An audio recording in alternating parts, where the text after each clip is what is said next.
Praise the Lord. ദൈവത്തിന് സ്തോത്രം. വീണ്ടും നമുക്കൊരുമിച്ച് ചേർന്ന് ദൈവവചനം ധ്യാനിക്കുവാനായി കർത്താവ് ഒരുക്കിയ അനുഗ്രഹീതമായ ഈ സന്ദർഭത്തിനായിട്ട് നന്ദിയോടെ കർത്താവിനെ സ്തുതിക്കുന്നു, സ്തോത്രം ചെയ്യുന്നു. എല്ലാ പ്രിയപ്പെട്ടവർക്കും യേശു കർത്താവിൻ്റെ നിസ്തുല്യമായ നാമത്തിൽ വീണ്ടും സന്ധ്യാവന്ദനം അറിയിക്കുന്നു.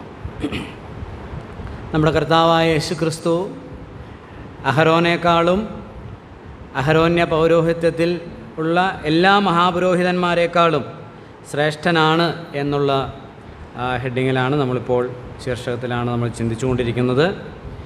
നമ്മുടെ കർത്താവായ യേശു ക്രിസ്തു തൻ്റെ മഹാപൗരോഹിത്യത്തിൽ അഹരോന്യ പൗരോഹിത്യത്തെക്കാൾ ശ്രേഷ്ഠനായിരിക്കുന്നതിൻ്റെ 6 കാരണങ്ങൾ നമ്മൾ ചിന്തിച്ചു കഴിഞ്ഞു. ഒന്നാമതായി നാം ചിന്തിച്ചത് യേശു കർത്താവ് പാപരഹിതനായ മഹാപുരോഹിതനാണ്. ആ പുരോഹിതന്മാരെ പോലെ ഇബ്രാഹിം നമ്മൾ വായിക്കുമ്പോൾ എല്ലാ കാര്യത്തിലും ഒരു താരതമ്യമുണ്ട്, അത് മറന്നു പോകില്ല എന്ന് ഞാൻ കരുതുകയാണ്.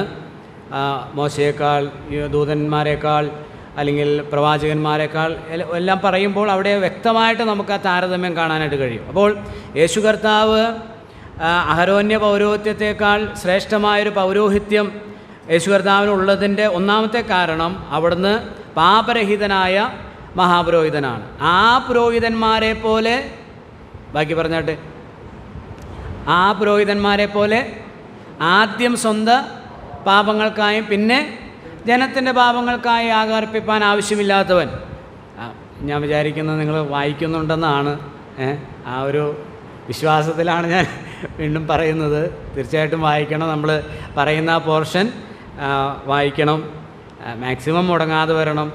ഇടയ്ക്കൊക്കെ അങ്ങനെ മുടങ്ങുമ്പോൾ ഞാനിവിടെ നിന്ന് നോക്കുമ്പോൾ അയ്യോ കഴിഞ്ഞ ആഴ്ച വന്നില്ലല്ലോ, അപ്പോൾ അത് കേട്ടില്ലല്ലോ എന്നൊരു ആകുലത സ്വാഭാവികമായിട്ടുണ്ടാകും. അങ്ങനെ ഒരു ആകുലത എനിക്കുണ്ട്. അത് എന്ത് കുഴപ്പമാണെന്ന് അറിയത്തില്ല. മാത്രമല്ല, അല്ലെങ്കിലും ഒരു ആകുലത ഉള്ളത് നമ്മുടെ ഒരു 12-13 വയസ്സ് മുതൽ ഒരു 35 വയസ്സ് വരെയുള്ള ആളുകൾ തീർച്ചയായിട്ടും കേൾക്കേണ്ടുന്ന ക്ലാസ്സുകളാണ്. എന്നാൽ പിന്നെ ഞങ്ങൾ അടുത്ത ആഴ്ച വരുന്നില്ല ബ്രദറെ എന്ന് പ്രായമുള്ളവർ പറയരുത്. നിങ്ങളെ 35-ൽ പെടുത്തിയിരിക്കാം.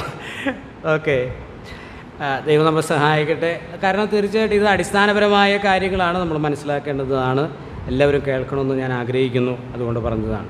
ദൈവം നമ്മെ സഹായിക്കട്ടെ. അതുകൊണ്ട് ആ താരതമ്യത്തിൽ നോക്കുമ്പോൾ യേശു കർത്താവ് ആ മഹാപുരോഹിതന്മാരെക്കാൾ ശ്രേഷ്ഠനാണ്. ഒന്നാമത്തെ കാരണം അവിടുന്ന് പാപരഹിതനാണ്. രണ്ടാമത്തെ കാരണം നമ്മൾ ചിന്തിച്ചു, എന്താണ്? തികഞ്ഞവനാണ്. യേശു കർത്താവ് തികവുള്ള മഹാപുരോഹിതനാണ്. തികവുള്ളവനാണെങ്കിലും അവിടുന്ന് എന്ത് ചെയ്യുന്നു? തികവില്ലാത്ത ബലഹീനരായവരോട് സഹതാപം കാണിക്കുന്നവനാണ്. നമ്മൾ വിശദീകരിച്ചതാണ്. മുന്നോട്ട് പോകാം. മൂന്നാമത്തെ കാരണം യേശു കർത്താവ്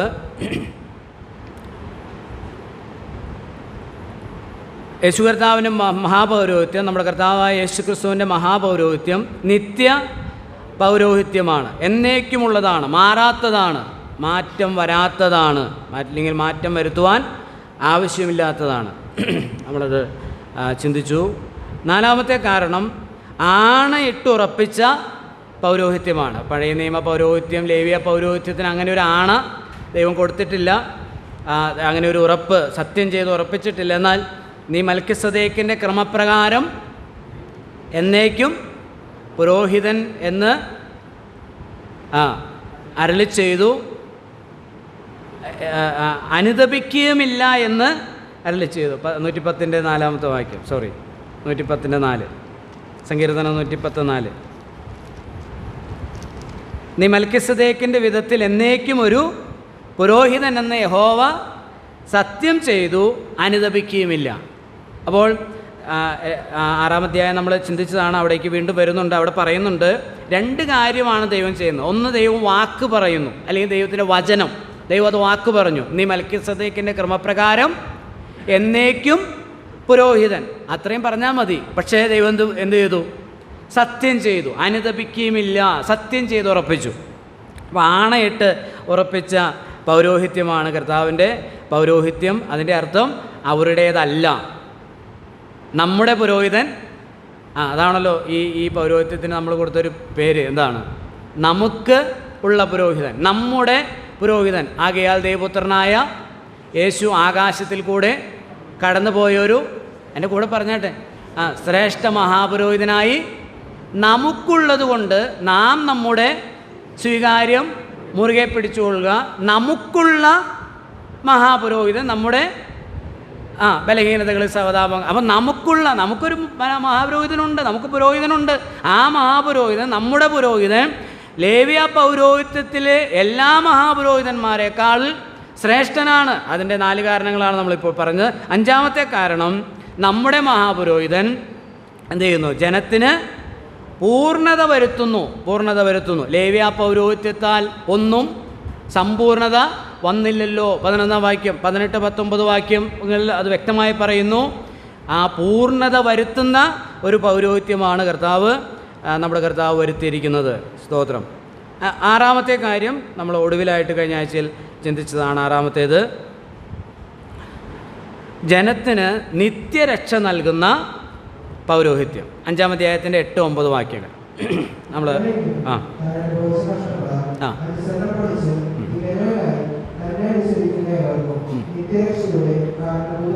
തന്നെ അനുസരിക്കുന്ന ഏവർക്കും നിത്യരക്ഷയുടെ യേശു കർത്താവിൻ്റെ പൗരോഹിത്യത്തിൽ വിശ്വസിച്ച് ആശ്രയിക്കുന്ന ഏതൊരുവനും റോമാലേഖനത്തിലൊക്കെ ആവർത്തിച്ച് പറയുന്ന ഒരു വാക്കാണ് ഏവർക്കും, എല്ലാവർക്കും, വിശ്വസിക്കുന്ന ഏവർക്കും. അതിനൊരു വ്യംഗ്യമുണ്ട്, ഒരു അർത്ഥമുണ്ട്. അവിടെ അർത്ഥം എന്താണെന്ന് വെച്ചാൽ യഹൂദനും ജാതികൾക്കും എന്നുള്ളതാണ്, എല്ലാവർക്കും. അപ്പോൾ യേശു കർത്താവിൻ്റെ ഈ നിത്യമഹാപൗരോഹിത്യത്തിൽ വിശ്വസിച്ച് ആശ്രയിക്കുന്ന എല്ലാവർക്കും എന്ത് നൽകുന്നു? നിത്യരക്ഷ നൽകുന്നു. ഈ രക്ഷയെക്കുറിച്ച് പറഞ്ഞിരിക്കുന്ന ഒരു വിശേഷണമാണതല്ലേ? എന്താ? നിത്യജീവൻ, നിത്യരക്ഷ. ഞാൻ പലപ്പോഴും ആശ്ചര്യപ്പെടാറുണ്ട്. രക്ഷ നഷ്ടപ്പെടുമെന്ന് പറയുന്ന ആളുകൾ. അവർ തന്നെ പറയുന്നത്, എന്നാ രക്ഷിക്കപ്പെട്ടെ? ഇന്ന സമയത്താണ് രക്ഷിക്കപ്പെട്ടത്. അപ്പോൾ എന്തിൽ നിന്നാണ് രക്ഷിക്കപ്പെട്ടെ? സ്വർഗത്തിൽ പോകുന്ന ഉറപ്പില്ലെങ്കിൽ പിന്നെ എന്തിൽ നിന്നാണ് രക്ഷിക്കപ്പെട്ടെ? രക്ഷിക്കപ്പെട്ടത് എന്തിൽ നിന്നാണ്? പാപത്തിൻ്റെ ശിക്ഷയിൽ നിന്ന്, ന്യായവിധിയിൽ നിന്ന് രക്ഷിക്കപ്പെട്ടു. ന്യായവിധിയിൽ നിന്ന് ഒഴിവ് വന്നു കഴിഞ്ഞു. വിശ്വസിക്കാകിയാൽ അവർക്ക് എന്താ? തൻ്റെ ഏകജാതനായ പുത്രനിൽ വിശ്വസിക്കാകിയാൽ ന്യായവിധി വന്നു കഴിഞ്ഞു. വിശ്വസിക്കാകിയാൽ ന്യായവിധി ഉണ്ടെങ്കിൽ വിശ്വസിക്കുന്നവർക്ക് എന്തില്ല? ന്യായവിധി ഇല്ല. സമ്പൂർണമായ രക്ഷയാണ്, നിത്യരക്ഷയാണ്. അതിന് 7-ാമത്തെ 25-ാമത്തെ വാക്യത്തിൽ, താൻ മുഖാന്തരമായി ദൈവത്തോട് അടുക്കുന്നവർക്ക് വേണ്ടി പക്ഷപാതം ചെയ്യുവാൻ അവൻ സദാ ജീവിക്കുന്നവനാകയാൽ അവരെ പൂർണ്ണമായി രക്ഷിപ്പാൻ അവൻ. അപ്പോൾ നമ്മളെന്തെങ്കിലും ചെയ്യണോ? യേശുക്രിസ്തുവിൻ്റെ മഹാപൗരോഹിത്യത്തിൽ വിശ്വസിച്ച് ആശ്രയിക്കുന്ന ഒരു ദൈവവൈതലിനെ, ഒരു വ്യക്തിയെ സമ്പൂർണ്ണമായിട്ടാണ് രക്ഷിക്കുന്നത്. ആ വ്യക്തിയുടെ ഭാഗത്തുനിന്ന് യാതൊരു കർമ്മത്തിൻ്റെ, പ്രവൃത്തിയുടെ, പ്രയത്നത്തിൻ്റെ, പരിശ്രമത്തിൻ്റെ ആവശ്യം ഇല്ല. അവൻ്റെ രക്ഷ ആധാരമായിരിക്കുന്നത്, ആ വ്യക്തിയുടെ രക്ഷ ആധാരമായിരിക്കുന്നത് ആരിലാണ്? ക്രിസ്തു എന്ന വ്യക്തിയിലാണ്. നമ്മുടെ മെയിൻ ഹെഡിങ് അതാണല്ലോ. യേശു ക്രിസ്തു തൻ്റെ വ്യക്തിത്വത്തിൽ അതിശ്രേഷ്ഠൻ, ശുശ്രൂഷയിൽ എന്നുള്ളത് വരുന്നേ ഉള്ളൂ.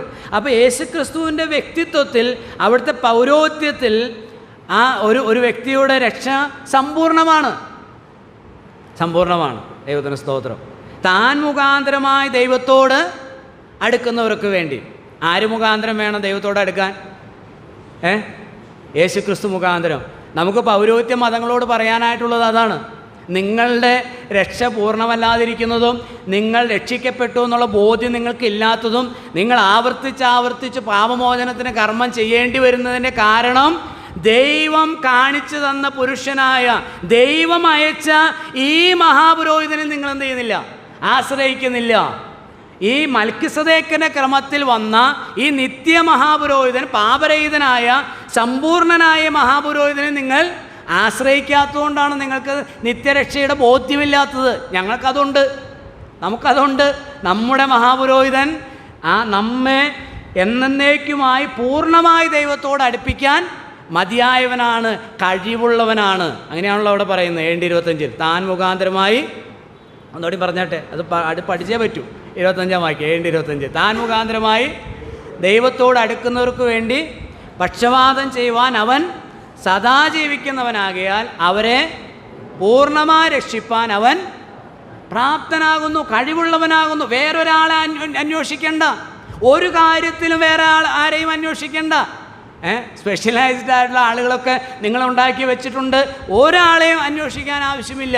എല്ലാ കാര്യത്തിലും അവൻ പ്രാപ്തനാണ്, മതിയായവനാണ്, പൂർണ്ണമായി രക്ഷിക്കാൻ. സ്തോത്രം. അവിടെ ഒരു ഓർഡർ പറഞ്ഞിട്ടുണ്ട്. താൻ മുഖാന്തരമായി ദൈവത്തോട് അടുക്കുന്നവർക്ക് വേണ്ടി, ദൈവത്തിങ്കലേക്ക് അല്ലെങ്കിൽ സ്വർഗത്തിലേക്ക് അടുക്കുവാനായിട്ടുള്ള ഒരേ ഒരു മാധ്യമമാണ്, ഒരേ ഒരു വ്യക്തിയാണ്, മധ്യസ്ഥനാണ്, മഹാപുരോഹിതനാണ്. ആര്? യേശുക്രിസ്തു. വേറെ ആരുമില്ല. വേറെയും ചിലരുണ്ട്, അവരുടെ കൂടെ ഈ യേശു വഴിയും ഇല്ല. അങ്ങനെയുള്ളവർക്കില്ല. അങ്ങനെയുള്ളവർക്ക് അവിടെ പ്രവേശനം ഇല്ല, സീറ്റില്ല. അങ്ങനെയുള്ളവർ അവിടെ സ്വീകരിക്കുന്നില്ല. കാരണം കർത്താവ് തന്നെ ഈ പ്രാർത്ഥനയെക്കുറിച്ച് പറഞ്ഞപ്പം പറഞ്ഞല്ലോ. യോഹന്നാന്റെ സുവിശേഷം 14-ാം അധ്യായത്തിൻ്റെ 12-13 വാക്യങ്ങൾ നമ്മൾ വായിക്കുന്നത്, നിങ്ങൾ എൻ്റെ നാമത്തിൽ പിതാവിനോട്, വായിച്ചോട്ടെ, ചിലപ്പോൾ എല്ലാവർക്കും അറിയണമെന്നില്ല. ആ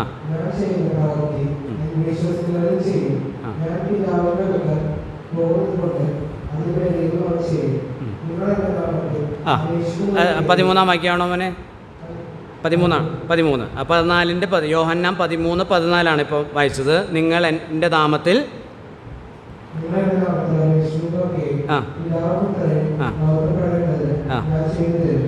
നിങ്ങൾ എൻ്റെ നാമത്തിൽ അപേക്ഷിക്കുന്നതൊക്കെയും പിതാവ് പുത്രനിൽ മഹത്വപ്പെടേണ്ടതിന് ഞാൻ ചെയ്തു തരും. അതിൻ്റെ 15-ാം അധ്യായത്തിൻ്റെ 16-ാം വാക്യം നോക്കിയാട്ടെ.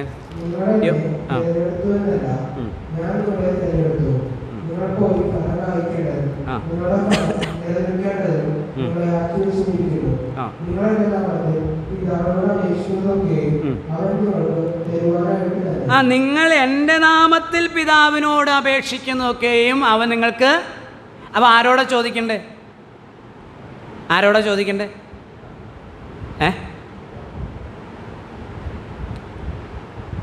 കൺഫ്യൂഷനുണ്ടോ? ഇല്ല. കർത്താവ് പറഞ്ഞല്ലോ, നിങ്ങൾ ഇവണ്ണം പ്രാർത്ഥിപ്പീൻ. എന്താണ്? സ്വർഗസ്ഥനായ ഞങ്ങളുടെ പിതാവേ. ആരോടാ പ്രാർത്ഥിക്കണ്ടേ? പിതാവിനോട്. ആരുടെ നാമത്തിലാണ്? പുത്രൻ്റെ നാമത്തിൽ, യേശുക്രിസ്തുവിൻ്റെ നാമത്തിൽ, കർത്താവായ യേശുക്രിസ്തുവിൻ്റെ നാമത്തിൽ, ക്രിസ്തു യേശുവിൻ്റെ നാമത്തിൽ. യേശുവിൻ്റെ നാമത്തിലല്ല, പുത്രൻ്റെ നാമത്തിൽ. ഓക്കെ, ഞാൻ പറഞ്ഞ് മനസ്സിലായി കാണും. യേശുവിൻ്റെ നാമത്തിൽ അങ്ങനെ ഇല്ല. അത് അപൂർണമാണ്. അത് ദൈവത്തെ സന്നിധിയിൽ എന്തല്ല? സ്വീകാര്യം അല്ല. അപ്പോൾ പിതാവിനോട് അപേക്ഷിക്കണം, പുത്രൻ്റെ നാമത്തിലായിരിക്കണം. പിന്നെ ഒന്നുകൂടെ ഉണ്ടല്ലോ, പരിശുദ്ധാത്മാവിൽ ആയിരിക്കണം. പരിശുദ്ധാത്മാവിലായിരിക്കണം. നമ്മൾ ചിലപ്പോൾ അറിയാതെ യേശുവേ കർത്താവേ എന്നൊക്കെ നമ്മൾ പറയാറുണ്ട്. അതിൽ എത്രത്തോളം ശരിയുണ്ടെന്നുള്ളതിൽ ഒരു ആശങ്ക എനിക്കുണ്ട്. കഴിഞ്ഞ ദിവസം അത് പറയാൻ ഞാൻ കാരണം, കഴിഞ്ഞ ദിവസമല്ല, കുറച്ച് നാളുകൾക്ക് മുമ്പ് എൻ്റെ ഒരു കസിൻ, അവൻ അയർലൻഡിൽ നിന്ന് വിളിച്ചിട്ട് പറഞ്ഞു, ചേട്ടാ ഇവിടെ, അപ്പോൾ അവരവിടെ അയർലൻഡിലെ പഴയ സായിപ്പിൻ്റെ അസംബ്ലിയിലാണ് പോകുന്നത്, മലയാളി കോൺഗ്രിഗേഷനിലല്ല പോകുന്നത്. അപ്പോൾ നമുക്കറിയാം ബ്രദറുകാർ ആരംഭിച്ചത് ഡബ്ലിനിലാണല്ലോ. അപ്പോൾ ആ അസംബ്ലിയിൽ അവർ പോകുന്നത്. അപ്പോൾ ഇവർ ചെന്നിട്ട് ഇങ്ങനെ സ്തോത്രം ചെയ്യുമ്പോഴും പ്രാർത്ഥിക്കുമ്പോൾ ഓ ജീസസ്, യേശുവേ കർത്താവേ എന്നൊക്കെ പറയുമ്പോൾ സായിപ്പ് പറഞ്ഞു, അവിടുത്തെ എൽഡർ അവരൊരു കൂട്ടായ്മയിലിരുന്ന് പറഞ്ഞു, എങ്ങനെ പ്രാർത്ഥിക്കാൻ പാടില്ല, ഇത് തെറ്റാണ്. അത് നിങ്ങൾ ഇന്ത്യയിൽ പോയി അങ്ങനെ പറഞ്ഞു എന്ന് എന്നോട് പറയുക, ചേട്ടാ ഇങ്ങനെ പറഞ്ഞു, അത് നമ്മൾ ഇൻസൾട്ട് ചെയ്യുന്ന പോലെ നിങ്ങൾ ഇന്ത്യയിൽ പോയി പ്രാർത്ഥിച്ചാൽ മതി, ഇവിടെ അത് പറ്റത്തില്ലെന്ന് പറഞ്ഞു. അപ്പോൾ ഞാൻ ചിന്തിച്ചപ്പോൾ ശരിയാണ്, അതാണ് അതിൻ്റെ ഓർഡർ അങ്ങനെയാണ്.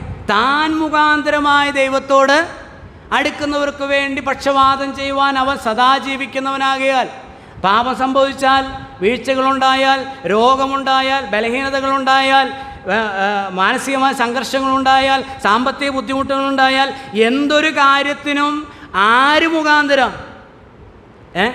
യേശുക്രിസ്തു മുഖാന്തരം, പുത്രൻ മുഖാന്തരം പിതാവിലേക്ക്. ആ പുത്രനെ എന്ത് ചെയ്തിരിക്കുക? വലത്തുഭാഗത്ത് ഇരുത്തിയിരിക്കുകയാണ്. 1 യോഹന്നാൻ 1-ാം അധ്യായത്തിൻ്റെ 7 മുതൽ ഉള്ള വാക്യങ്ങളിൽ 2-ാം അധ്യായം 1-ാം വാക്യത്തിലൊക്കെ നമ്മളതാണ് കാണുന്നത്. പിതാവിൻ്റെ സന്നിധിയിൽ നമുക്കൊരു കാര്യസ്ഥൻ, മധ്യസ്ഥൻ, എപ്പിയോസുവേൽ മധ്യസ്ഥനാണ്. നമ്മുടെ കർത്താവ് ഒരേ ഒരു മധ്യസ്ഥ മഹാപുരോഹിതനാണ്. ഞാൻ തന്നെ വഴിയും സത്യവും ജീവനുമാകുന്നു. ഞാൻ മുഖാന്തരമല്ലാതെ, എപ്പിയോസ് ബൈബിളിൽ എന്നിലൂടെ അല്ലാതെ ആരും പിതാവിൻ്റെ അടുക്കലേക്ക് എത്തുന്നില്ല, പോകുന്നില്ല. അപ്പോൾ പോകാനുള്ള വഴി യേശുക്രിസ്തു മാത്രമാണ്. അങ്ങനെ ഒരാൾ വിശ്വസിച്ച് ആശ്രയിക്കുമ്പോൾ തന്നിലൂടെ പ്രവേശനത്തിനായിട്ട് ഈ മഹാപുരോഹിതൻ്റെ അടുക്കൽ ചെല്ലുന്നവരെ പൂർണ്ണമായി രക്ഷിക്കുവാൻ അവൻ ഇടയ്ക്കിടയ്ക്ക് വേറെ വഴി ഞങ്ങൾക്ക് വേണ്ടി അപേക്ഷിക്കണമേ, ഞങ്ങൾക്ക് വേണ്ടി ഇന്നോരോട് അപേക്ഷിക്കണമേ, അങ്ങനെ പറയുന്നവർക്ക് എന്തില്ല. കാരണം അവൻ ഒരേ ഒരു രക്ഷകനാണ്. അവിടെ പലരും പറയുന്നത് സഹരക്ഷകന്മാരുണ്ട്, സഹരക്ഷകന്മാർ ഉണ്ട്. ഇല്ല, ബൈബിളിലില്ല. നമുക്ക് അത് ഒന്ന് തെളിയിക്കാനായിട്ട് എബ്രായ ലേഖനം തന്നെ 6-ാം അധ്യായത്തിൻ്റെ വായിക്കാം. നമുക്ക് 13 മുതൽ വായിക്കാം.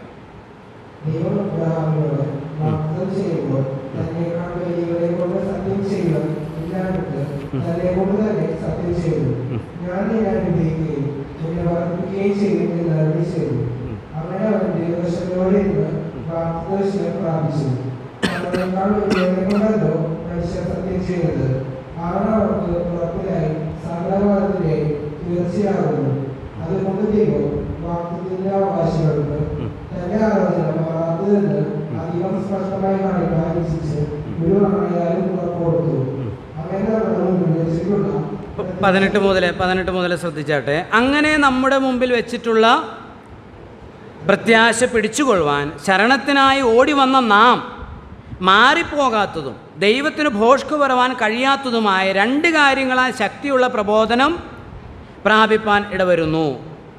ഞാനൊന്ന് ഒരു വാക്ക് പറഞ്ഞോട്ടെ.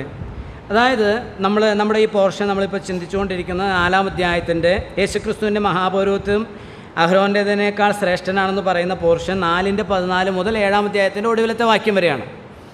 അപ്പോൾ അത് 4-ാം അധ്യായത്തിൻ്റെ 14 ആരംഭിച്ച് 5-ാം അധ്യായത്തിൻ്റെ 10 വരെ വന്നിട്ട് 5-ാം അധ്യായത്തിൽ 1 മുതൽ 10 വരെ നോക്കിയാൽ നമുക്കറിയാം, നീ മൽഖിസദേക്കിൻ്റെ ക്രമപ്രകാരം എന്നേക്കും പുരോഹിതൻ എന്നുള്ള കാര്യങ്ങളൊക്കെ പറഞ്ഞ് 10-ാം വാക്യത്തിൽ അന്നത് നിന്നിട്ട് 5-11 മുതൽ 6-ാം അധ്യായത്തിൻ്റെ 12 വരെ ഒരു മുന്നറിയിപ്പ്, ഒരു പ്രബോധന ഭാഗമാണ്. എന്നിട്ട് വീണ്ടും ആ 5-10 നിർത്തിയത് 6-13 ആരംഭിക്കുക. അതായത് മൽക്കിസദേക്കിൻ്റെ ക്രമപ്രകാരമുള്ള മഹാപുരോഹിതനായ യേശുക്രിസ്തുവിൽ വിശ്വസിച്ച് ആശ്രയിക്കുന്നവർക്ക് പൂർണ്ണ രക്ഷയുണ്ട് എന്നുള്ള കാര്യം വീണ്ടും പറയാനായിട്ട് ആരംഭിക്കുകയാണ് ചെയ്യുന്നത്. അങ്ങനെ പറയുമ്പോൾ ശ്രദ്ധിക്കണേ, ഒരു ഉദാഹരണം പറയുകയാണ്. കഴിഞ്ഞ ആഴ്ച ഞാൻ അതൊന്ന് സൂചിപ്പിച്ചതാണ്. ഉദാഹരണം ആരെയാണ് എടുത്തിരിക്കുന്നത്? അബ്രഹാമിനെ എടുത്തിരിക്കുന്നത്. അബ്രഹാമിന് ദൈവം വാഗ്ദത്തം കൊടുത്തപ്പോൾ വാക്കായിട്ട് ദൈവം വാഗ്ദത്തം പറയുക മാത്രമല്ല ചെയ്ത്, പിന്നെ എന്ത് ചെയ്തു? തന്നെ കൊണ്ട് തന്നെ സത്യം ചെയ്തു, ആണയിട്ട് ഉറപ്പിച്ചു. അപ്പോൾ അതൊരു ഉദാഹരണമായി ദൃഷ്ടാന്തമായി പറഞ്ഞിട്ട് 18-ാം വാക്യത്തിൽ പറയുകയാണ്. അത് 17-ഉം 18-ഉം ഒന്നുകൂടെ നമുക്കൊന്ന് വായിക്കാം. 17-ാം വാക്യം, അതുകൊണ്ട് ദൈവം വാഗ്ദത്തത്തിൻ്റെ അവകാശികൾക്ക് തൻ്റെ ആലോചന മാറാത്തതെന്ന് അധികം സ്പഷ്ടമായി കാണിപ്പാൻ ഇച്ഛിച്ച് ഒരു ആണയാലും ഉറപ്പ് കൊടുത്തു, ആണയിട്ട് ഉറപ്പിച്ചു കൊടുത്തു. അത് തൻ്റെ വാഗ്ദത്തം എന്ത് ചെയ്യുന്നില്ല, മാറാത്തതാണെന്നുള്ളതിൻ്റെ ഉറപ്പിനായിട്ട് ഇട്ട് ഉറപ്പിച്ചു. 18-ാം വാക്യം, അങ്ങനെ നമ്മുടെ ഇവിടെ നമ്മിലേക്ക് വരികയാണ്. അതായത് യേശുക്രിസ്തുവിൻ്റെ മഹാപൗരോഹിത്യത്തിൽ വിശ്വസിച്ച് ആശ്രയിക്കുന്ന നമ്മിലേക്ക് വരികയാണ്. 18-ാം വാക്യം, അങ്ങനെ നമ്മുടെ മുമ്പിൽ വെച്ചിട്ടുള്ള പ്രത്യാശ പിടിച്ചുകൊള്ളുവാൻ ശരണത്തിനായി ഓടി വന്ന നാം മാറിപ്പോകാത്തതും ദൈവത്തിന് ഭോഷ്കു പറവാൻ കഴിയാത്തതുമായ 2 കാര്യങ്ങളാൽ ശക്തിയുള്ള പ്രബോധനം പ്രാപിപ്പാൻ ഇടവരുന്നു. ദൈവത്തിന് ഭോഷ്കു പറവാൻ കഴിയാത്തതുമായ 2 കാര്യങ്ങൾ, മാറിപ്പോകാത്തതുമായ 2 കാര്യങ്ങൾ, അത് നമ്മൾ പറഞ്ഞു കഴിഞ്ഞു. 1 ദൈവത്തിൻ്റെ വചനം, വാഗ്ദത്തം. 2 ദൈവം സത്യം ചെയ്ത് ഉറപ്പിച്ചു. ദൈവത്തിൻ്റെ വചനം എന്താ? ഇവിടെ പറയുന്ന വചനം ഏതാ? നീ മൽക്കിസദേക്കിൻ്റെ ക്രമപ്രകാരം വിധത്തിൽ എന്നേക്കും പുരോഹിതൻ എന്നുള്ളത് ദൈവം വാഗ്ദത്തം ചെയ്തിരിക്കുന്നതാണ്. ദൈവം വാക്ക് പറഞ്ഞിട്ടുള്ളതാണ്. അത് ദൈവത്തിൻ്റെ വചനമാണ്. അത് പോരാഞ്ഞിട്ട് ദൈവം എന്ത് ചെയ്തു? ആണയിട്ട് സത്യം ചെയ്തു.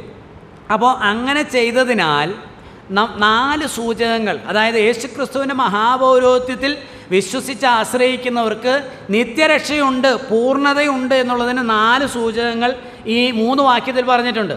ഒന്നാമത്തെ സൂചകം, പഴയ നിയമത്തിൽ നിന്നുള്ള ഒന്നാമത്തെ സൂചകം 18-ാം വാക്യം, അങ്ങനെ നമ്മുടെ മുമ്പിൽ വെച്ചിട്ടുള്ള പ്രത്യാശ പിടിച്ചുകൊള്ളുവാൻ ശരണത്തിനായി ഓടി വന്നതാണ്.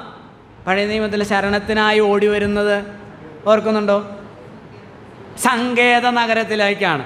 ആരെങ്കിലും അബദ്ധവശാൽ എന്തെങ്കിലും കുറ്റകൃത്യത്തിൽ ഏർപ്പെട്ടാൽ, അല്ലെങ്കിൽ അബദ്ധവശാൽ എന്തെങ്കിലും ഒരു കൈപ്പിഴ സംഭവിച്ചാൽ, ആർക്കെങ്കിലും മുറിവേറ്റാൽ, കൊല്ലപ്പെട്ടാൽ, എന്തെങ്കിലും നഷ്ടങ്ങൾ സംഭവിച്ചാൽ ആ വ്യക്തി എന്ത് ചെയ്യണം? ആ പ്രതിയോഗി അവനെ കൊല്ലാതിരിക്കേണ്ടതിന് ഇസ്രായേലിൽ 6 സങ്കേത നഗരങ്ങൾ നിശ്ചയിച്ചിട്ടുണ്ട്. യോർദാന് ഇപ്പുറത്ത് 3-ഉം യോർദാൻ അക്കരെ 3-ഉമായിട്ട് 6 സങ്കേത നഗരങ്ങളുണ്ട്. ആ സങ്കേത നഗരത്തിലേക്ക് ഇവനെന്ത് ചെയ്തോണം? ഓടിക്കോണം. തിരിഞ്ഞു നോക്കരുത്, ഓടുക. എന്തിനു വേണ്ടി ഓടുന്നത്? ജീവൻ രക്ഷിക്കാൻ. അവൻ്റെ ജീവൻ എന്ത് ചെയ്യാനാ? രക്ഷിക്കാൻ. അപ്പോൾ ഇവിടെ പറയുന്നത്, അങ്ങനെ നമ്മുടെ മുമ്പിൽ വെച്ചിട്ടുള്ള പ്രത്യാശ പിടിച്ചുകൊള്ളുവാൻ ശരണത്തിനായി ഓടി വന്ന നാം, പാപം നിമിത്തം കൊല്ലപ്പെടുവാൻ, നിത്യമരണത്തിലേക്ക് പോകാൻ സാധ്യതയുള്ള ഒരു വ്യക്തി ദൈവം ഒരുക്കി വെച്ചിട്ടുള്ള സങ്കേത നഗരമായ ഈ മഹാപുരോഹിതൻ, ഈ രക്ഷകനിലേക്ക് എന്ത് ചെയ്യണം? ഓടി വരണം. അങ്ങനെ ഓടി വരുന്നവർക്ക് എന്തുണ്ട്? അവൻ പിന്നെ എന്ത് ചെയ്യില്ല? മരിക്കുകയില്ല, അവൻ കൊല്ലപ്പെടുകയില്ല. അതൊരു സൂചകമാണ്. രണ്ടാമത്തെ സൂചകം അതിൻ്റെ 17-ാമത്തെ വാക്യത്തിൽ, 19-ാം വാക്യം, ആ പ്രത്യാശ നമുക്ക് ആത്മാവിൻ്റെ ഒരു നങ്കൂരം. ഇവിടെ അതെല്ലാം ആരംഭിക്കുന്ന പ്രത്യാശയില്ല. 18-ാം വാക്യം നോക്കി, അങ്ങനെ നമ്മുടെ മുമ്പിൽ വെച്ചിട്ടുള്ള പ്രത്യാശ. 19-ാം വാക്യം, ആ പ്രത്യാശ നമുക്ക് ആത്മാവിൻ്റെ ഒരു നങ്കൂരം. നങ്കൂരം നമുക്കറിയാം. എന്തിനാണ് നങ്കൂരം ഇടുന്നത്? കപ്പലിനാണ്. എത്ര വലിയ കപ്പലാണെങ്കിലും അത് മണൽത്തിട്ടയിലോ ഒക്കെ ഇടിച്ച് അതിന് കേടുപാട് സംഭവിക്കും, അത് തകരാതിരിക്കാൻ വേണ്ടിയിട്ട് എന്തിടും? നങ്കൂരം ഇടും. ആ മണലിൻ്റെ അകത്തേക്ക് അല്ലെങ്കിൽ ഉറപ്പുള്ള സ്ഥലങ്ങളിലേക്ക് ആ വെയിറ്റുള്ള ആ നങ്കൂരം ഇട്ട് അതിനെ ഉറപ്പിച്ച് പിന്നെ കാറ്റും തിരമാലയും വന്നാലും അത് സുരക്ഷിതമായിട്ട് നിൽക്കും. അപ്പോൾ ദൈവത്തിന് സ്തോത്രം. ഒരു ദൈവവൈതൽ അല്ലെങ്കിൽ ഒരു വ്യക്തി യേശുക്രിസ്തുവിൻ്റെ മഹാപൗരോഹിത്യത്തിൽ വിശ്വസിച്ച് ആശ്രയിക്കുമ്പോൾ അവൻ്റെ ആത്മാവിന് എന്തുണ്ട്? അവിടെ പറയുന്നത്, ആ പ്രത്യാശ നമുക്ക് ആത്മാവിൻ്റെ ഒരു നമ്മുടെ ആത്മാക്കൾ എന്ത് ചെയ്തിരിക്കുക? സുരക്ഷിതമായിരിക്കുകയാണ്. പാപത്തിൻ്റെ ന്യായവിധിയുടെ, ശിക്ഷാവിധിയുടെ ഒരു കാറ്റും കോളും യേശുക്രിസ്തുവിൻ്റെ മഹാപൗരോഹിത്യത്തിൽ ആശ്രയിക്കുന്നവരുടെ നേരെ എന്ത് ചെയ്യില്ല? വരികയില്ല. അതുകൊണ്ടിപ്പോൾ ക്രിസ്തുവേശുവിലുള്ളവർക്ക് ഒരു ശിക്ഷാവിധിയുമില്ല. മൂന്നാമത്തെ സൂചകം 19-ാം വാക്യം ഒന്ന് ആവർത്തിച്ച് വായിക്കുന്നു. ആ പ്രത്യാശ നമുക്ക് ആത്മാവിൻ്റെ ഒരു നങ്കൂരം തന്നെ, അത് നിശ്ചയവും സ്ഥിരവും തിരശീലയ്ക്കകത്തേക്ക് കടക്കുന്നതുമാകുന്നു. അവിടേക്ക് യേശു മൽക്കിസദേക്കിൻ്റെ ക്രമപ്രകാരം എന്നേക്കും മഹാപുരോഹിതനായി മുമ്പ് കൂട്ടി നമുക്ക് വേണ്ടി പ്രവേശിച്ചിരിക്കുന്നു. ഇവിടെ 2 സൂചകങ്ങളുണ്ട്. ഒന്ന്, നമ്മുടെ പുരോഹിതൻ യേശു എന്ന മഹാപുരോഹിതൻ. നമുക്കാരുണ്ട്? ഒരു മഹാപുരോഹിതനുണ്ട്. ആ മഹാപുരോഹിതൻ ആ പ്രത്യാശയുടെ ഇടത്തേക്ക്, ഈ 18-ഉം 19-ലും വാക്യത്തിൽ പറഞ്ഞ നമ്മുടെ മുമ്പിൽ വെച്ചിരിക്കുന്ന പ്രത്യാശ, ആ പ്രത്യാശ എന്ന് പറയുന്നത് ദൈവത്തിൻ്റെ ഭവനമാണ്, ദൈവം ഇരിക്കുന്ന ഇടമാണ്. അതാണ് പ്രത്യാശ. അല്ലാതെ ഇപ്പോഴത്തെ സാമ്പത്തിക പരാധീനതകളൊക്കെ മാറി കുറച്ച് പുരോഗതി ഉണ്ടാകും, രോഗം മാറും, അതാണോ? അല്ല. ഇവിടെ രക്ഷയ്ക്കായി വിശ്വസിക്കുന്നവർ ശ്രദ്ധിക്കേണ്ടുന്നൊരു കാര്യമാണ്. അനേകർക്കും ഇല്ലാത്തത് അതാണ്. നമ്മൾ സ്പെസിഫിക്കായിട്ട് ഊന്നി പറയുന്ന ഒരു കാര്യമാണത്, അല്ലേ? ഇവിടുത്തെ എല്ലാ കാര്യങ്ങളും എന്താണ്? താൽക്കാലികമാണ്. അപ്പോൾ ആ പ്രത്യാശയ്ക്കായി ഓടി വരുന്നവർക്ക് അത് ലഭിക്കുമെന്നുള്ളതിൻ്റെ 3-ാമത്തെ സൂചകമാണ് ഇവിടെ പറഞ്ഞിരിക്കുന്നത്. എന്താണോ നിങ്ങൾ പ്രത്യാശിക്കുന്നത് അവിടെ ആരുണ്ട്? നമ്മുടെ മഹാപുരോഹിതനായ യേശു അവിടെ ഉണ്ട്. അതുകൊണ്ട് അവിടെ 19-ാം വാക്യം, അത് നിശ്ചയവും തിരശ്ശീലയ്ക്കകത്തേക്ക് കടക്കുന്നതുമാകുന്നു. അപ്പോൾ നമ്മുടെ കർത്താവായ യേശുക്രിസ്തു മഹാപുരോഹിതൻ ആ ആകാശമാകുന്ന തിരശ്ശീലയ്ക്കപ്പുറത്തേക്ക് സ്വർഗമാകുന്ന വിശുദ്ധ മന്ദിരത്തിലേക്ക് എന്ത് ചെയ്തു? പ്രവേശിച്ചു. അവിടെ ഉള്ളതുകൊണ്ട് നാലാമത്തെ ഒരു സൂചക അവിടെ പറഞ്ഞിരിക്കുന്നത് നമ്മുടെ രക്ഷ ഭദ്രമാണ് എന്നുള്ളതിന് നാലാമത്തെ ഒരു സൂചക അവിടെ പറഞ്ഞിരിക്കുന്നത് 20-ാമത്തെ വാക്യത്തിൽ അവിടേക്ക് യേശു മൽക്കിസദേക്കിൻ്റെ ക്രമപ്രകാരം എന്നേക്കും മഹാപുരോഹിതനായി, അടുത്ത വാക്ക് നോക്കി, മുമ്പ് കൂട്ടി നമുക്ക് വേണ്ടി. അപ്പം മുമ്പ് കൂട്ടി എന്ന് പറഞ്ഞാൽ എന്താ അർത്ഥം?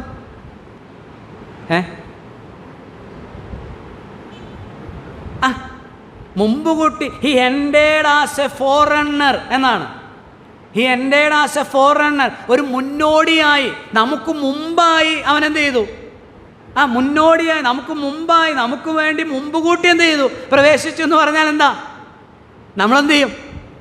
ആദ്യഫലത്തിൻ്റെ കാര്യം പറഞ്ഞ പോലെയാ. ആദ്യഫലക്കറ്റ കൊണ്ടുവന്നാൽ അതിൻ്റെ അർത്ഥം എന്താ? ഒരാൾ ആദ്യഫലക്കറ്റ കൊണ്ടുവന്ന് പുരോഹിതൻ്റെ കയ്യിൽ നീരാജനം ചെയ്യാനായിട്ട് കൊടുക്കുമ്പോൾ അതിൻ്റെ അർത്ഥം എന്താ? ഇദ്ദേഹം ഒരു 5 ഏക്കർ ഭൂമിയിൽ എന്ത് ചെയ്തിട്ടുണ്ട്? അല്ലെങ്കിൽ ഒരു 2 ഏക്കർ ഭൂമിയിൽ കൃഷി ചെയ്തിട്ടുണ്ട്. അതിൽ ഏറ്റവും നല്ല ഫസ്റ്റ് ആൻഡ് ദ ബെസ്റ്റാണ് പുള്ളി എന്ത് ചെയ്തിരിക്കുന്നത്? കൊണ്ടുവന്നിരിക്കുന്ന കൊയ്ത്ത് ബാക്കി ഉണ്ട്, ഇനി കൊയ്യാനുണ്ട്. യേശു എന്ന മഹാപുരോഹിതൻ നമുക്ക് വേണ്ടി മുമ്പ് കൂട്ടി പ്രവേശിച്ചു എന്ന് പറഞ്ഞാൽ, സഹോദരങ്ങളെ, നമ്മൾ ഇനി ഇരിക്കുന്ന പോലെയൊന്നുമല്ല. കർത്താവ് എങ്ങനെയാണോ പ്രവേശിച്ചത് അവിടേക്ക് നമ്മളെന്ത് ചെയ്യും? പ്രവേശിക്കാൻ ഉറപ്പ് 4 സൂചകങ്ങളിലൂടെ ഉറപ്പ് നൽകിയിരിക്കുകയാണ്. അപ്പോൾ നമ്മൾ ഇപ്പോൾ ചിന്തിച്ചുകൊണ്ടിരിക്കുന്ന 6-ാമത്തെ പോയിന്റിൽ ജനത്തിന് എന്ത് നൽകുന്നു? നിത്യ രക്ഷ, നഷ്ടപ്പെടാത്ത രക്ഷ. സ്തോത്രം! പൂർണ്ണമായ രക്ഷ ഈ മഹാപുരോഹിതൻ നമുക്ക് നൽകുന്നുണ്ട്. അത് നൽകുന്നു എന്നുള്ളതിന് ഉറപ്പിനായിട്ടാണ് ഈ ഭാഗം പറഞ്ഞിരിക്കുന്നത്. അത് സങ്കേതനഗരത്തിൽ ചെല്ലുന്ന ആളെ പിന്നെ കൊല്ലാൻ പറ്റുമോ? അവന് മരണത്തെ ഭയപ്പെടേണ്ട ആവശ്യമുണ്ടോ? ഇല്ല, ഒരാവശ്യമില്ല. സങ്കേതനഗരത്തിനകത്ത് കയറുന്ന ആൾ രക്ഷപ്പെട്ടു. നമുക്കറിയാം, സങ്കേതനഗരത്തിൻ്റെ പടിവാതിൽക്കൽ വെച്ച് ഒരാൾ കൊല്ലപ്പെട്ടു. ആരാ?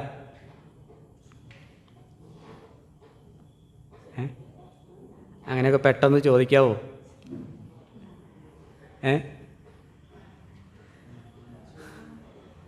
ഓർക്കുന്നോ? അബ്നേർ അല്ലേ? അബ്നേർ കൊല്ലപ്പെട്ടതിനെക്കുറിച്ച് വിലാപം കഴിക്കുമ്പോൾ ദാവീദ് പറഞ്ഞത് അതാണ്. എന്താ? ഈ സങ്കേത നഗരത്തിൻ്റെ പടിവാതിൽക്കൽ വെച്ച് നീ പട്ടുപോയല്ലോ എന്ന് പറഞ്ഞാണ്. അപ്പോൾ അനേക ആളുകളും ഇന്ന് ഈ ദൈവപുത്രനാകുന്ന സങ്കേത നഗരത്തിൻ്റെ അടുക്കൽ വരെ എന്ത് ചെയ്തു? വന്ന് നിന്നിട്ട് പിന്നോട്ട് നിത്യനാശത്തിലേക്ക്, മരണത്തിലേക്ക്, നിത്യമരണത്തിലേക്ക് പോകുന്ന, ശിക്ഷാവിധിയിലേക്ക് പോകുന്ന ആളുകളുണ്ട്. നമ്മുടെ ആത്മാവിനൊരു ഒന്ന് സങ്കേത നഗരമാണ്, 2 ആത്മാവിൻ്റെ നങ്കൂരമാണ്, 3 നമുക്ക് ആ പ്രത്യാശയുടെ ഭവനത്തിൽ ഒരു മഹാപുരോഹിതൻ ഉണ്ട്. അവിടേക്ക് യേശു മൽക്കിസദേക്കിൻ്റെ ക്രമപ്രകാരം നമുക്ക് വേണ്ടി മുമ്പ് കൂട്ടി പ്രവേശിച്ചു. നാമും അവിടേക്ക് എന്ത് ചെയ്യും? പ്രവേശിക്കും. സ്തോത്രം! നമ്മുടെ രക്ഷ സുനിശ്ചിതമാണ്. ഈ മൽക്കിസദേക്കിന് ക്രമപ്രകാരമുള്ള മഹാപുരോഹിതനിൽ നമ്മുടെ രക്ഷ സുനിശ്ചിതമാണ് എന്നുള്ളതാണ്. ജനാഭിമുഖം നടത്തണമോ ചുമരാഭിമുഖം നടത്തണമോ എന്ന് തീരുമാനമാകാത്ത നിങ്ങൾക്കെങ്ങനെ മനുഷ്യനെ രക്ഷിക്കാൻ, നിങ്ങളുടെ പൗരോഹിത്യത്തിന് എങ്ങനെ മനുഷ്യനെ രക്ഷിക്കാൻ കഴിയും? ജീവിച്ചിരിക്കുന്നവർക്ക് ഉറപ്പ് കൊടുക്കാൻ കഴിയുന്നില്ല. മരിച്ചു പോയവരെ സംബന്ധിച്ച് അവരുടെ പ്രിയപ്പെട്ടവർക്കും ഉറപ്പ് കൊടുക്കാൻ കഴിയുന്നില്ലല്ലോ. എത്ര വർഷം നടത്തിയാൽ, എത്ര വർഷം ഒപ്പീസും പാട്ടുകുർബാനയും കുഴിപ്രാർത്ഥനയും നടത്തിയാൽ അവരെ കൊണ്ടുപോകാൻ കഴിയില്ല. ഇതാ ഇവിടെ ഒരു മഹാപുരോഹിതൻ നമുക്കുണ്ട്. ആ മഹാപുരോഹിതന് തന്നിലൂടെ ദൈവത്തിങ്കിലേക്ക്, താൻ മുഖാന്തരമായ ദൈവത്തോട് അടുക്കുന്നവരെ പൂർണ്ണമായി രക്ഷിപ്പാൻ അവൻ പ്രാപ്തനാണ്. സ്തോത്രം! അതുകൊണ്ട് ആ മഹാപുരോഹിതൻ നമുക്ക് മതി, എല്ലായ്പ്പോഴും മതി. 7-ാമത്തെ നമ്മുടെ കർത്താവായ യേശുക്രിസ്തുവിൻ്റെ മഹാപൗരോഹിത്യത്തിൽ 7-ാമത്തെ പ്രത്യേകതയാണ് നമ്മൾ അതിനെ ചിന്തിക്കുന്നത്. തന്നിൽ വിശ്വസിക്കുന്നവരെ പുരോഹിതന്മാരാക്കുന്ന പൗരോഹിത്യം, അല്ലെങ്കിൽ തൻ്റെ മഹാപൗരോഹിത്യത്തിൽ വിശ്വസിച്ച് ആശ്രയിക്കുന്ന ഏവരെയും പുരോഹിതന്മാരാക്കുന്നതാണ് യേശുക്രിസ്തുവിൻ്റെ മഹാപൗരോഹിത്യത്തിൻ്റെ മറ്റൊരു പ്രത്യേകത. നമുക്കറിയാവുന്ന വാക്യങ്ങളാണ്. 4:16 എന്താ? അതുകൊണ്ട് കൂടെ പറഞ്ഞാട്ടെ, മോനെ വായിക്കണ്ട, കൂടെ പറഞ്ഞാട്ടെ. അതുകൊണ്ട് കരുണ ലഭിപ്പാനും തത്സമയത്ത് സഹായത്തിനുള്ള കൃപ പ്രാപിപ്പാനുമായി നാം ധൈര്യത്തോടെ കൃപാസനത്തിന് അടുത്തു ചെല്ലുക. 6-ാം അധ്യായത്തിൻ്റെ 19-20 വാക്യങ്ങൾ അത് നമ്മളിപ്പോൾ വായിച്ചതാണ്. മുമ്പ് കൂട്ടി നമുക്ക് വേണ്ടി കൃപാസനത്തിലേക്ക് അതിവിശുദ്ധ സ്ഥലത്തേക്ക് കർത്താവ് എന്ത് ചെയ്തു? പ്രവേശിച്ചിരിക്കുന്നു. 10-ാം അധ്യായത്തിൻ്റെ 19 മുതൽ 22 വരെയുള്ള വാക്യങ്ങൾ അതൊക്കെ നമുക്കറിയാവുന്ന വാക്യങ്ങളാണ്. ഞായറാഴ്ചകളിലൊക്കെ മിക്കവാറും വായിക്കുകയോ അല്ലെങ്കിൽ സ്തോത്രം ചെയ്യുമ്പോഴൊക്കെ നമ്മൾ പറയുന്ന ഉദ്ധരിക്കുന്ന വാക്യങ്ങളാണ്. ഇതാണ്. അതുകൊണ്ട് വായിച്ചോ മോനെ.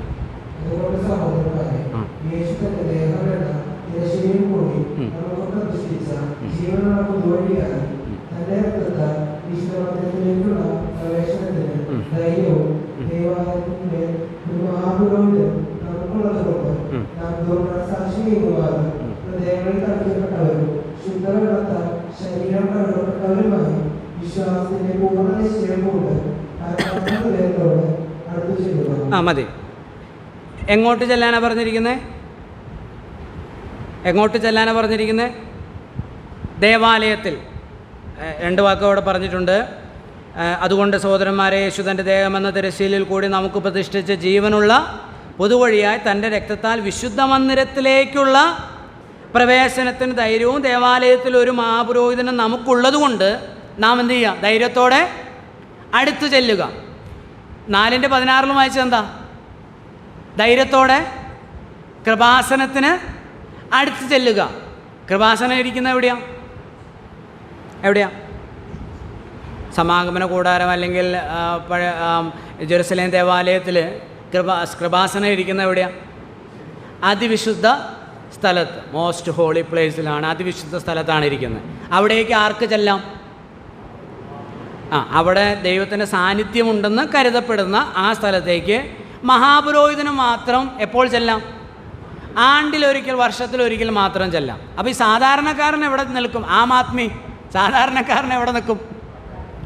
പ്രാകാരത്തിൽ, മുറ്റത്ത് നിൽക്കണം.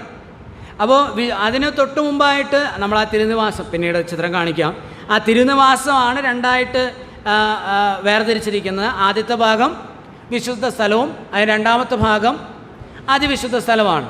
അപ്പോൾ ആ വിശുദ്ധ സ്ഥലത്തേക്ക് ആർക്ക് ചെല്ലാം? പുരോഹിതന്മാർക്ക് നിത്യം ചെല്ലാം. എല്ലാ ദിവസവും പുരോഹിതന്മാർക്ക് ചെല്ലാം.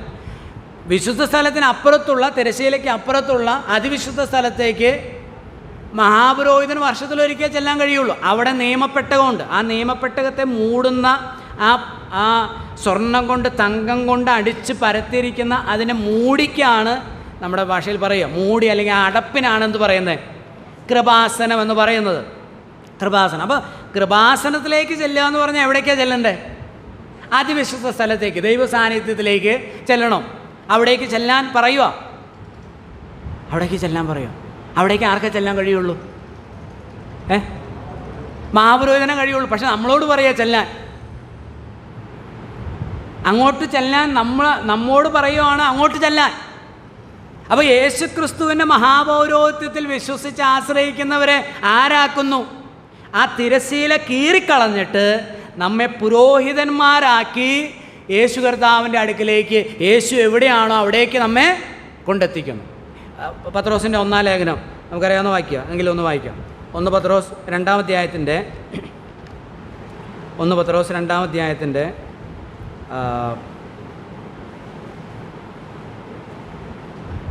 4-5 വാക്യങ്ങൾ വായിക്കാം. 4-5.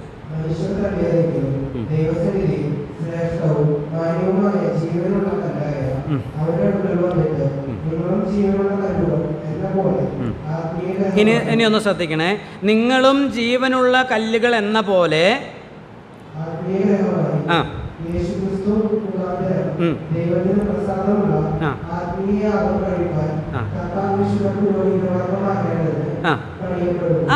ഈ കല്ലിൻ്റെ അടുക്കൽ ജീവനില്ലാത്ത തള്ളപ്പെട്ട കല്ലുകളായിരുന്ന നമ്മൾ ശ്രേഷ്ഠവും മാന്യവുമായ ഈ കല്ലിൻ്റെ അടുക്കൽ വന്നപ്പോൾ ആരായി മാറുന്നു?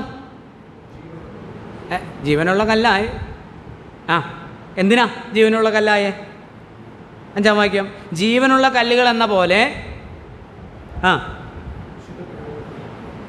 ആത്മീയ ഗ്രഹമായി യേശുക്രിസ്തു മുഖാന്തരം ദൈവത്തിന് പ്രസാദമുള്ള ആത്മീക യാഗം കഴിപ്പാൻ തക്ക വിശുദ്ധ പുരോഹിതവർഗമാകേണ്ടതിന്. അപ്പോൾ നമ്മൾ ആരായി? വിശുദ്ധ പുരോഹിതവർഗമായി. അവിടെ നമ്മൾ താഴെ വായിക്കുന്നുണ്ടല്ലോ 9-ാം വാക്യം, നിങ്ങളോ അന്ധകാരത്തിൽ നിന്ന് തൻ്റെ അറിയാവുന്ന വാക്യങ്ങളൊക്കെ കൂടെ പറഞ്ഞാട്ടെ, അത്ഭുത പ്രകാശത്തിലേക്ക് വിളിച്ചവൻ്റെ സൽഗുണങ്ങളെ ജാതിയും രാജകീയ പുരോഹിതവർഗവും വിശുദ്ധ വംശവും. അപ്പോൾ രാജകീയ പുരോഹിതവർഗമാക്കി. സാധാരണക്കാരൻ എവിടെ നിൽക്കണ്ടേ? പ്രാകാരത്തിൽ മുറ്റത്ത് നിൽക്കണം. പക്ഷേ നമ്മെ എങ്ങോട്ട് കൊണ്ടുവന്നു? അതിവിശുദ്ധ സ്ഥലത്തേക്ക്, കൃപാസനത്തിനടുക്കലേക്ക് നമ്മെ ആരാക്കി? ഈ മഹാപുരോഹിതൻ്റെ ശുശ്രൂഷയുടെ പ്രത്യേകതയാണ്, ശ്രേഷ്ഠത അതാണ്. തന്നിൽ വിശ്വസിച്ച് ആശ്രയിക്കുന്ന, തന്നിൽ ശരണപ്പെടുന്ന ഏവനെയും എവിടേക്ക് കൊണ്ടുപോകുന്നു? താൻ എവിടെയാണോ അവിടേക്ക് കൊണ്ടുപോകുന്നു. അവർക്ക് ആരാധിക്കുവാനും സ്തോത്രം ചെയ്യുവാനും പ്രാർത്ഥനകൾ അർപ്പിക്കുവാനും വഴിപാടുകൾ അർപ്പിക്കുവാനും ദൈവത്തെ സ്തുതിക്കുവാനുമായി അവിടെ പറഞ്ഞ ആത്മീകയാഗം യേശുക്രിസ്തു മുഖാന്തരം ദൈവത്തിന് ആത്മീകയാഗം അർപ്പിക്കുവാൻ തക്കവണ്ണം പുരോഹിതവർഗമായി എന്ത് ചെയ്യുന്നു? വിശുദ്ധ പുരോഹിതവർഗമായി പണിയപ്പെടുന്നു. അതിനെ സംബന്ധിക്കുന്ന 1-2 വാക്യങ്ങൾ കൂടെ പെട്ടെന്ന് വായിച്ചിട്ട് പോകാം. നമുക്ക് വെളിപ്പാട് പുസ്തകം 5-ാം അധ്യായത്തിൻ്റെ 10-ാം വാക്യം വായിക്കാം. 5:10.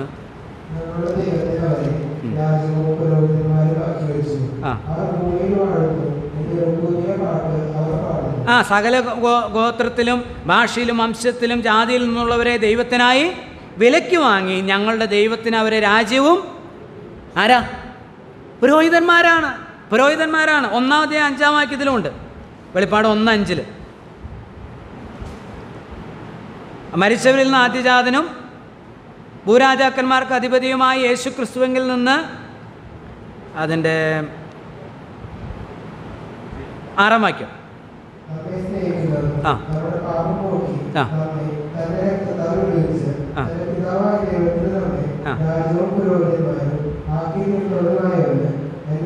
നമ്മെ ആരാക്കി?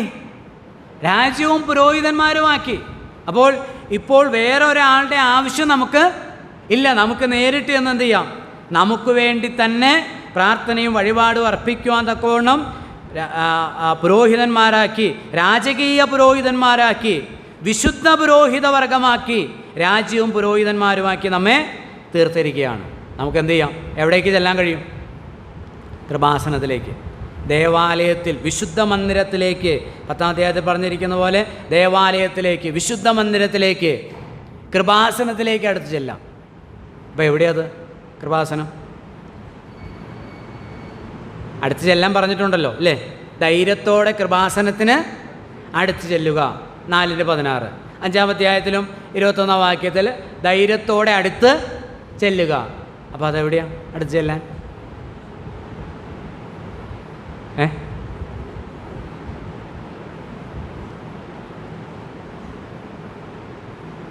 അടുത്ത് ചെല്ലുന്നുണ്ടോ? അതെവിടെയാ? ഏതാ? യേശു കർത്താവിൻ്റെ അടുക്കലേക്ക്, സന്നിധിയിലേക്ക്. സഭ കൂടുമ്പോഴുള്ള സഭായോഗത്തിലേക്കാണോ പറയുന്നത്? അല്ല. ഏതൊരു സമയത്തും ഒരു പാപിയോ അല്ല ഒരു ദൈവപൈതലോ യേശുക്രിസ്തുവിനെ അവിടെ നിന്ന് വ്യക്തമായിട്ട് പറയുന്നുണ്ട് 4:16. അതുകൊണ്ട് കരുണ ലഭിപ്പാനും തത്സമയത്ത് സഹായത്തിനുള്ള കൃപ പ്രാപിപ്പാനുമായി. അപ്പോൾ കരുണയ്ക്ക് വേണ്ടി, സഹായത്തിനു വേണ്ടി ആത്മാർത്ഥമായി ദൈവത്തിൻ്റെ സർവശക്തിയിലും പരമാധികാരത്തിലും ആശ്രയിച്ചുകൊണ്ട് ക്രിസ്തുവിൻ്റെ സന്നിധാനത്തിലേക്ക് മുട്ടുകുത്തുമ്പോൾ, തല വണക്കുമ്പോൾ അവിടെ എന്താ? കൃപാസന, ദൈവത്തിൻ്റെ സാന്നിധ്യം. ദൈവത്തിൻ്റെ സാന്നിധ്യത്തെ തെറ്റിദ്ധരിക്കരുത്. ദൈവ സാന്നിധ്യം എന്ന് പറഞ്ഞാൽ ദൈവത്തിൻ്റെ സർവ്വവ്യാപിത്വവുമായി അതിന് യാതൊരു ബന്ധവും ഇല്ല. ദൈവം സർവ്വവ്യാപി, അതുകൊണ്ട് എപ്പോഴും ദൈവം എൻ്റെ കൂടെ ഉണ്ട്, അങ്ങനെ ചിന്തിക്കരുത്. ദൈവത്തിൻ്റെ സാന്നിധ്യം ഒരു വ്യക്തിക്ക് ലഭിക്കണമെങ്കിൽ ആ വ്യക്തി യേശുക്രിസ്തുവിനെ മാത്രം എന്ത് ചെയ്യണം? എല്ലായ്പ്പോഴും വിശ്വസിച്ച് ആശ്രയിക്കണം. യോനയുടെ കൂടെ ദൈവത്തിന് സാന്നിധ്യം ഉണ്ടോ? യോനാരാ? പ്രവാചകനാണ്. യോനയുടെ കൂടെ ദൈവത്തിന് സാന്നിധ്യം ഉണ്ടോ? നമ്മളെന്താ 1-ാം അധ്യായത്തിൽ വായിക്കുന്ന 1, 2, 3 വാക്യങ്ങൾ വായിക്കുന്ന യോനയുടെ പ്രവചനത്തിൽ യോന ദൈവത്തിൻ്റെ സാന്നിധ്യം ഉണ്ടോ? ഇല്ല. ദൈവത്തിൻ്റെ സാന്നിധ്യം തന്നെ അനുസരിക്കുന്നവർക്കാണ്. 5:8-9 വാക്യം നമ്മൾ വായിച്ചു. പുത്രനെങ്കിലും താൻ അനുഭവിച്ച കഷ്ടാനുഭവങ്ങൾ അനുസരണം പഠിച്ച് തികഞ്ഞവനായി തന്നെ അനുസരിക്കുന്നവർക്ക് നിത്യരക്ഷയുടെ തന്നെ മാത്രം പൂർണ്ണമായി ആശ്രയിക്കുന്നവർക്ക്, വിശ്വസിച്ച് ആശ്രയിക്കുന്നവർക്കാണ് എന്ത് കൊടുക്കുന്നത്? ഈ കൃപാസനം. അവിടെ മറ്റേ ഒരു കൃപാസനം ഉണ്ടല്ലോ, ആ കൃപാസനമല്ല. മറ്റേ ആളുകൾ ഇതൊക്കെ ചുരുട്ടി അരച്ചൊക്കെ കുടിക്കുന്ന, പെട്രോൾ കഴിഞ്ഞപ്പോൾ പെട്രോൾ ടാങ്കിൽ അത് കൃപാസനത്തിൻ്റെ വാരിക മുറിച്ച് അതിനകത്തിട്ടു, അപ്പോൾ എൻ്റെ വണ്ടി ഓടി. ആ കൃപാസനമല്ല. സ്വർഗീയ സാന്നിധ്യം, ദൈവിക സാന്നിധ്യം, ആ വിശുദ്ധ സ്ഥലത്തിൻ്റെ അനുഭവം ഒരു വ്യക്തിക്ക് ദൈവം നൽകുന്നത് നമ്മൾ പകുതി അപ്പുറം ആശ്രയിക്കും. സ്വയത്തിലും സ്വയമായ കഴിവിലും മിടുക്കിലുമൊക്കെ ആശ്രയിക്കുകയും ബാക്കി ദൈവത്തിലും അല്ല, സമ്പൂർണമായി തന്നിൽ ആശ്രയിക്കുന്നവർക്ക്, വിശ്വസിച്ച് ആശ്രയിച്ചുകൊണ്ട് കർത്താവിൻ്റെ സന്നിധിയിലേക്ക് വരുന്നവർക്ക് അത് അനുഭവിക്കാനായിട്ട് സാധിക്കും. കർത്താവ് നമ്മെ സഹായിക്കട്ടെ. ഈ പൗരോഹിത്യത്തെക്കുറിച്ച് പറയുമ്പോൾ, അതായത് തന്നിൽ വിശ്വസിച്ച് ആശ്രയിക്കുന്നവരെ നേരിട്ട് ദൈവസന്നിധിയിൽ വഴിപാടും യാഗവും സ്തോത്രവും സ്തുതിയും പ്രാർത്ഥനയൊക്കെ അർപ്പിക്കാനായിട്ട് പുരോഹിതന്മാരാക്കുന്നു എന്ന് പറയുമ്പോൾ ഒരു തെറ്റിദ്ധാരണ പൊതുവെ ആളുകൾക്കുണ്ട്. നമുക്കില്ല. പുതിയ നിയമത്തിൽ സഭാ ശുശ്രൂഷകന്മാരെ, അല്ലെങ്കിൽ യേശുക്രിസ്തു സ്ഥാപിച്ചതായ സഭയുടെ ശുശ്രൂഷകന്മാരെ ഒരിടത്തും പുരോഹിതന്മാരെന്ന് പറഞ്ഞിട്ടില്ല. അപ്പോൾ പൊതുവെ ഈ എപ്പിസ്കോപ്പൽ സഭകൾക്കൊക്കെ വന്നിട്ടുള്ള ഒരു പരാജയം, അവരുടെ അനുയായികളെ, അവരുടെ വിശ്വാസികളെ അവരങ്ങനെ എന്ത് ചെയ്തിരിക്കുക? തെറ്റിദ്ധരിപ്പിച്ചിരിക്കുകയാണ്. സഭാ ശുശ്രൂഷകന്മാരെ കുറിക്കുന്ന വേദവാക്യങ്ങൾ നമുക്കറിയാം. എഫെസ്യ ലേഖനം 4-ാം അധ്യായം 15-ാം വാക്യം. അവിടെ ഞാൻ ഈ ദിവസങ്ങളിൽ അത് POC ബൈബിൾ ഒന്നുകൂടെ, എനിക്ക് അറിയാം, പലപ്പോഴും വായിച്ചിട്ടുള്ളതാണെങ്കിലും ഒന്നുകൂടെ ഒന്ന് എടുത്ത് ഞാൻ വായിച്ചു നോക്കി. അവിടെയും POC ബൈബിളിൽ എഴുതിയിരിക്കുന്നത് അവൻ ചിലരെ അപ്പോസ്തലന്മാരും ചിലരെ പ്രവാചകന്മാരും ചിലരെ സുവിശേഷ പ്രഘോഷകരും ചിലരെ ഇടയന്മാരും പ്രബോധകരുമാക്കി, നമ്മുടെ ഉപദേഷ്ടാക്കന്മാരെന്ന് പറഞ്ഞാൽ പ്രബോധകരുമായി നിയമിച്ചിരിക്കുന്നു. എന്നാൽ തിമോഥെയോസിനെ 1-ാം ലേഖനം 3-ാം അധ്യായത്തിൽ നമ്മളവിടെ വായിക്കുന്നു, ഒരുവൻ അധ്യക്ഷസ്ഥാനം കാക്ഷിക്കുന്നുവെങ്കിൽ. അപ്പോൾ അവിടെ ഒരു ചെറിയൊരു ഇത് വരുത്തി. എന്താണ്? ഒരുവൻ മെത്രാൻ സ്ഥാനം ആഗ്രഹിക്കുന്നുവെങ്കിൽ.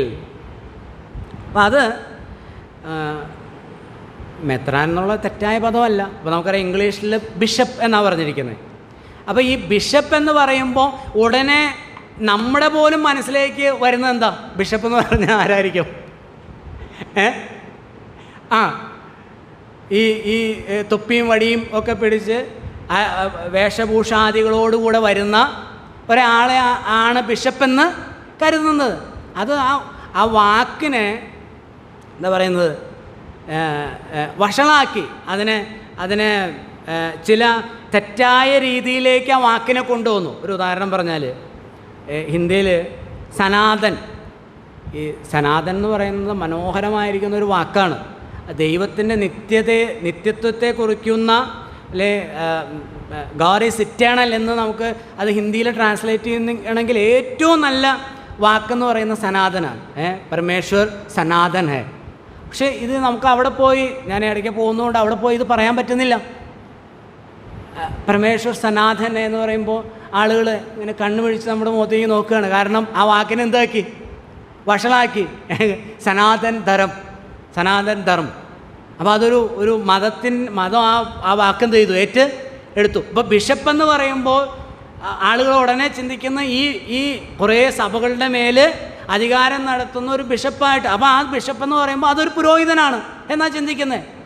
പുരോഹിതൻ എന്ന ഒരു വാക്ക് സഭാ ശുശ്രൂഷകന്മാരെ കുറിച്ച് പുതിയ നിയമത്തിൽ എവിടെയും ഇല്ല. മറിച്ച് എല്ലാവരും യേശുക്രിസ്തുവിൻ്റെ മഹാപൗരോഹിത്യത്തിൽ വിശ്വസിച്ച് ആശ്രയിക്കുന്ന, സമ്പൂർണ്ണമായി, ആ വാക്ക് ഒന്നുകൂടെ ഉറപ്പിച്ച് പറയുക, സമ്പൂർണ്ണമായ യേശുക്രിസ്തുവിൻ്റെ മഹാപൗരോഹിത്യത്തിൽ വിശ്വസിച്ച് ആശ്രയിക്കുന്ന ഏവരും ആരാണ്? പുരോഹിതന്മാരാണ്. മറിച്ച് സഭയെ ശുശ്രൂഷിക്കാനായി, സഭയെ ആത്മീയമായ പുരോഗതിയിലേക്ക് നടത്തുവാനായിട്ട് അധ്യക്ഷന്മാരെയും മൂപ്പന്മാരെയും ഇടയന്മാരെയും ഒക്കെ കർത്താവാക്കിയിട്ടുണ്ട്, സുശേഷന്മാരെ ആക്കിയിട്ടുണ്ട് എന്നുള്ളത്. അത് പുരോഹിതന്മാർ അല്ല, എല്ലാവരും ആരാണ്? വിശുദ്ധ പുരോഹിത വർഗമാണ്. ദൈവത്തിന് സ്തോത്രം. കർത്താവ് നമ്മെ സഹായിക്കട്ടെ. അതുകൊണ്ട് നമുക്കൊരു മഹാപുരോഹിതൻ ഉണ്ട്. നമ്മുടെ മഹാപുരോഹിതൻ നമ്മുടെ ബലഹീനതകളിൽ സഹതാപം കാണിപ്പാൻ കഴിയാത്തവനല്ല. നമ്മൾ എന്താണോ നമ്മുടെ പ്രശ്നം, അതെന്ത് ചെയ്താൽ മതി? എവിടെ പറയണം?